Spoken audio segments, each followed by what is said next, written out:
ಎಲ್ಲವೂ ಇಂಟರ್ನೆಟ್ಟಲ್ಲಿ ಯೂಟ್ಯೂಬಲ್ಲಿ ಸಿಗೋದ್ರಿಂದ ನಿಮ್ಮ ಸಂಪ್ರದಾಯದಲ್ಲಿ ಇಲ್ಲದೇ ಇರುವ ಒಂದು ಹೊಸ ಸಂಪ್ರದಾಯವನ್ನು ನೀವು ಆಚರಣೆ ಮಾಡಲಿಕ್ಕೆ ಶುರು ಮಾಡ್ತೀರಿ ಅಂತಾದರೆ ದಯವಿಟ್ಟು ನಿಮ್ಮ ಗುರು ಹಿರಿಯರನ್ನು ಸಂಪರ್ಕ ಮಾಡಿ ಕೇಳಿಕೊಂಡು ಮಾಡಿ. ಏಕೆಂದರೆ ಒಂದು ಸಂಪ್ರದಾಯವನ್ನು ಶುರು ಮಾಡೋದು ಮುಖ್ಯ ಅಲ್ಲ, ಅದನ್ನು ಬಿಡದೆ ಮುಂದುವರಿಸ್ಕೊಂಡು ಹೋಗಬೇಕು.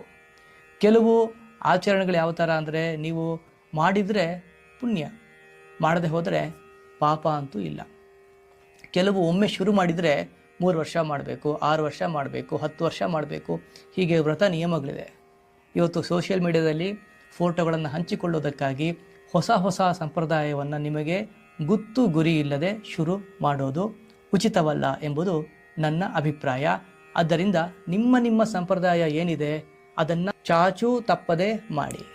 ಹೊಸ ಸಂಪ್ರದಾಯವನ್ನು ಅಳವಡಿಸಿಕೊಳ್ಳಲಿಕ್ಕೆ ಮುಂಚೆ ನಿಮ್ಮ ಹಿರಿಯರನ್ನು ಅಥವಾ ನಿಮ್ಮ ಕುಲಪುರೋಹಿತರನ್ನು, ನಿಮ್ಮ ಮನೆಯಲ್ಲಿ ತಿಳಿದವರನ್ನು, ನಿಮ್ಮ ಗುರುಗಳನ್ನು ಸಂಪರ್ಕ ಮಾಡಿ ಯಾವುದೇ ಹೊಸ ಸಂಪ್ರದಾಯವನ್ನು ಆಚರಣೆಯನ್ನು ಶುರು ಮಾಡಿ.